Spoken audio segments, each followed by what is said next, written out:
Let's get it started, ladies and gentlemen.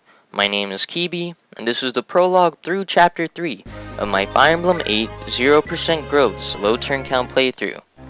We start off with the prologue, which is the first map in the game. It's just meant to ease the player into the gameplay, and as a result, it's not too difficult at all. We just need to defeat the boss. However, wandering this map can be a bit tricky, since neither of our player units, Eirika or Seth, can reach the boss on turn 1 player phase, and he usually does an attack on turn 1 enemy phase. The key to one-turning this chapter is to kill both of the boss's lackeys on turn 1 player phase, which then provokes the boss into attacking and suiciding onto Seth on enemy phase, allowing us to get this one turn clear. Eirika and Seth are both pretty important units. Eirika is our lord for this first part of the game, which means that she'll be our option for seizing various thrones and gates.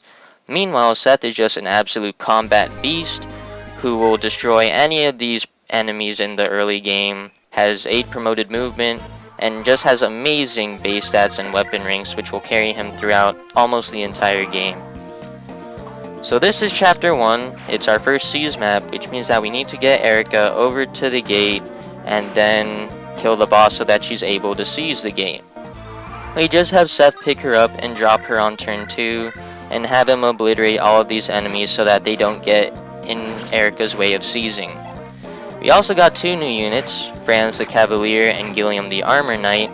Neither of them have really good combat, however Franz has rescue utility since he has a horse, and also he can reach enemies pretty quickly with his 7 movement, so he's gonna be kind of relevant, while Gilliam is gonna be benched after these starting chapters.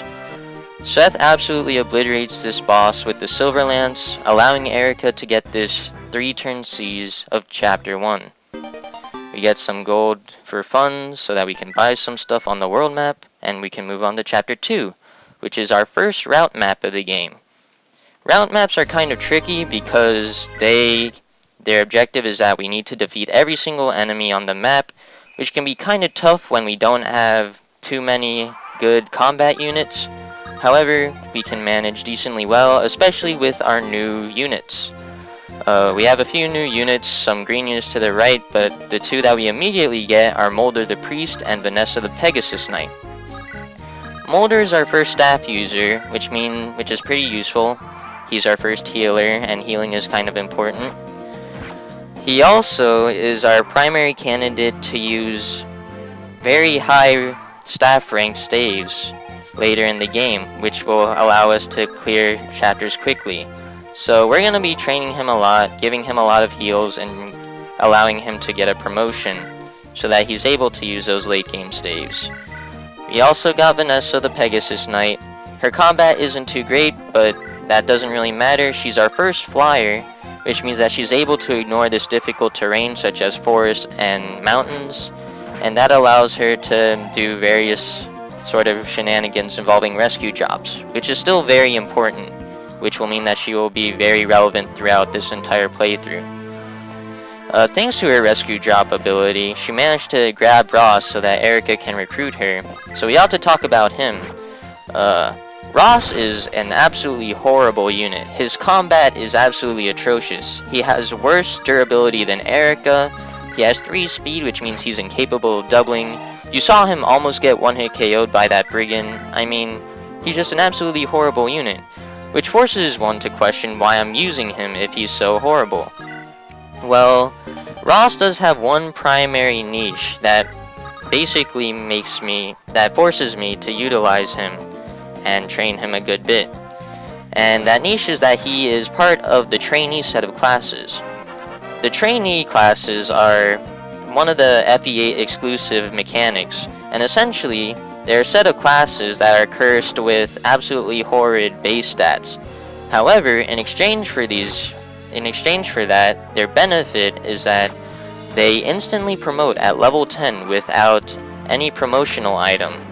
And then they promote into a more traditional class such as Armor Knight or Mage or Fighter, something along those lines. In Ross's case, when he reaches level 10, he can promote to either Fighter or Pirate. And Pirate is the important thing, because we need a unit that can walk on water pretty proficiently for a certain chapter in order to save a turn. So we're going to be training Ross despite his horrible stats so that he can become a pirate when he reaches level 10. It is quite helped by the fact that he gets EXP at a very fast rate, at least compared to our other units. However, it's still going to be a really tight squeeze to get him to level 10 when we need him to. And in fact, most of our strategies from this point on will be revolving around getting Ross as much EXP as we can.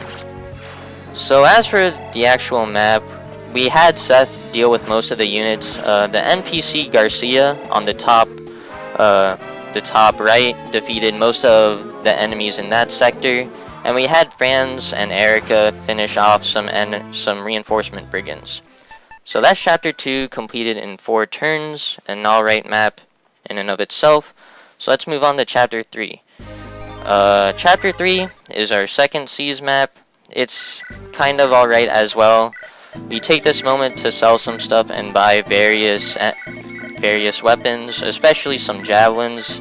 Javelins are the 1-2 ranged weapons for lance users, and they're quite proficient on units such as Seth, who will be taking one immediately. And we also do some other management, removing some stealable items from Garcia and Franz. Speaking of Garcia, he was an NPC last map, but we didn't really have a chance to get him, or to rescue him from his situation. Not that we would want to, but now that that map was cleared and we kept Ross alive, he was instantly recruited. And that's pretty important because he is a pretty good combat unit. He's strong and he has access to axes, which are a strong weapon type. He doesn't double too often with his 7 speed, however when he does, he's usually able to 1-round KO what's in front of him, which is quite useful, especially since monster units tend to be quite slow and not too bulky. We also got a new unit, 2 new units in fact. We got Naomi, the female archer, who's another pretty horrible combat unit. She's an archer, which means that she can't attack from 1 range. We don't really need the 2 range or bow utility at all in this game. However, I can't really make fun of her too much because as horrible as she is, and I mean her stats are indeed horrible, she does do a few cool things in this playthrough that can't really be replicated by other units. And, you know, that's pretty cool. So we'll see what she does as the game progresses. Meanwhile, she was also able to recruit Colm the thief. Thieves are kind of interesting. Their main niche is the ability to open doors or chests with a lockpick. This is especially useful in this game because although chest keys are buyable, door keys are not buyable. You need to obtain them as droppables. There's just no other alternative, which means that it's often kind of more useful to open doors, especially with Colm. However, the slightly more important thing that Colm is able to do is steal items from certain enemies. He needs to be faster than them, which is pretty easy. I mean, he has 10 speed, so he usually is fast enough to steal what he needs to, especially at this point in the game. And he can steal various items such as Vulneraries, or the most important thing is stat boosters. And as you can guess, stat boosters boost the stats of our units, which is very important since none of our units get any stats upon level up. So he will be quite useful in obtaining certain items.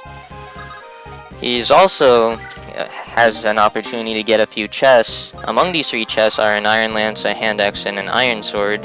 Out of these, we decided to not get the Iron Sword and just get the other 2, since the Iron Sword is not too much in need. As for the rest of this chapter, I mean, Seth has mainly been just obliterating all these units, as he usually does. We carried Eirika over so that she's in position to seize, and in the meantime we've been having Ross and Mulder get some experience. Ross by killing all of these enemies, and Mulder by healing units that get injured. Colm obtained his hand axe, that's pretty cool. Meanwhile, Vanessa has to kill this mercenary that's in Eirika's way to seize, and then that also allows Seth to just absolutely obliterate the boss, which then allows Eirika to seize. And that would be a 4-turn clear of Chapter 3. I mean, that's pretty cool. I think it's the lowest turn count even on gross playthroughs, so that's alright. I'll see you guys next time.